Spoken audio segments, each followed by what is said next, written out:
Okay, I'm Rebecca Nantanda. I'm a pediatrician and also a senior research fellow at Makerere University Lung Institute. And my work cuts across conducting research about child lung health, but I also lead the Department of Education and Training. So I'm involved in training programs, both for healthcare workers, but also for communities so that they're able to learn more about lung health. And so what we've been broadly doing is to introduce a new way of training health workers. In this case, it was physically midwives. Previously, we've been doing a lot of training for different categories of healthcare workers, especially in-service healthcare workers, on issues that involve improving the health of the population. But we've been doing like using hard copy paper, going in class, and sometimes going in the community. This time around, we've done it differently in a very exciting way, where we've used an electronic platform, or what you call a digital platform, where we sat at a round table and then all the material was on the digital platform. We didn't have the flip charts, we didn't have the handouts, and people were able to get exposed to a new way of learning. So from my observation and what we've been going through, I think it's something that's quite exciting. So yesterday, we had a group of 3 midwives who we called the district level facilitators. So they went through what we call a training of trainers.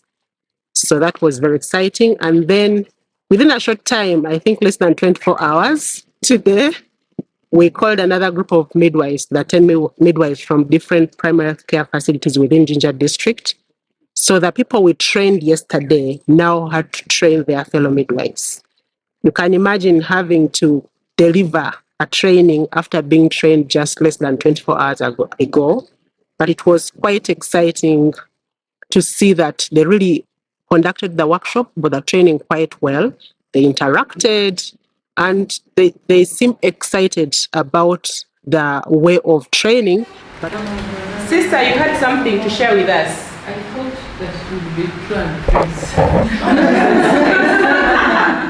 Hell and heaven, where do you want to go? Because after around 10 years, the lungs are still growing. But around Members, I would they are not request sure. that you repeat reading the question and understand it very well. What is this question telling us? Sister, you had something to say. They said lung growth continue until around 10 years. yeah, I think first of all, the fact that it's video and it's the person who was doing the narration, as it were, was somebody from here, was very exciting. But in another perspective, looking at how we've traditionally been doing this kind of course, he talked about the material, how to go through it. And so he didn't actually have to come and be part of the team. But all the material as it was needed has been delivered. So instead of having a group of 5 people conducting this workshop, everybody taking this other session, the fact that it has all been put together and people listening and go through the questions and answers and go through the discussions and exercises, I think it's quite interesting. So I think we didn't feel the barrier like I would feel if I was maybe on a virtual platform, like we do these days. You're on Zoom and somebody's telling you this and this and this and this, end of 1 hour, and that's the end. It's much as the person has been recorded, but it feels so real that the discussions point to, but they said in the video. So that was quite exciting that we're able to still maintain that as close as possible to what would happen in a virtual, rather in a physical meeting where everybody's in the room, but at the same time making sure that we reduce costs, both in time but also in funding. Not everybody has to leave MLI to come and just have this course for 2 days. And that's why I was the only one from MLI that came, but the course has been delivered because other people made their inputs in the electronic form. I think they did a great job. To be honest with you, I put myself in their shoes. If yesterday in the afternoon, I went through the material. Remember, these midwives, even who have been facilitators, were meeting the subject for the first time. And it's not a common subject in most of our communities. But the fact they were able to grasp the concept around biomass smoke, its effect on pregnancy, its effect on the unborn baby, its effect on the child, and the ways it can be reduced, so that within 24 hours, they're able to deliver the same message to their counterparts in an exciting way, giving explanations, because it wasn't like clicking the next button, they paused, they asked questions, they gave explanations, they held some discussions. I think that was excellent. Yes. And so this gives me hope that once we have this really project rolled out, with more facilitation, with more practice, because now we already have at least a team of 3.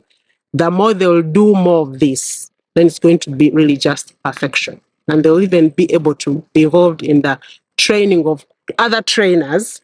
And so we have less of Rebecca coming too, from MLI coming here, and maybe we might have less of Stuart coming here. Yes, but it was really well done, according to me. Yeah, I think one benefit, like I already mentioned, we have this problem of human resource capacity in most of our institutions. But if I was to conduct the traditional training, I would have to divide the entire module. Rebecca, you will facilitate this, and Santo will facilitate this, and so on. So the fact that we use pre-recorded material, but in a very exciting way, means that not the entire team has to leave their stations to come. And so that really cuts cost in terms of transport, in terms of welfare, and all the other things. That's number one. But also, when you look at the way it was facilitated here, within a short time, we're able to go through and teach the facilitators. Usually, most training of trainers, at least traditionally, may take 2 to 3 days and things like that. But the fact that during the facilitation, even the people who are being trained had an opportunity to have hands-on the gadgets, be taught how to go through them, and continue to be guided. And then when they came to train others, they were in charge. So you'll find, I think we're likely to use, in terms of cascading the training to other places, I think that cascade of reducing the number of trainers needed in a room to deliver a course is going to be much less. And yet we'll be training probably the same number of participants. Yes. Yeah, because the message is pre-recorded. The people who are trained to be facilitators got exactly the same message with the people who have been trained today. So the source of the message remains the same.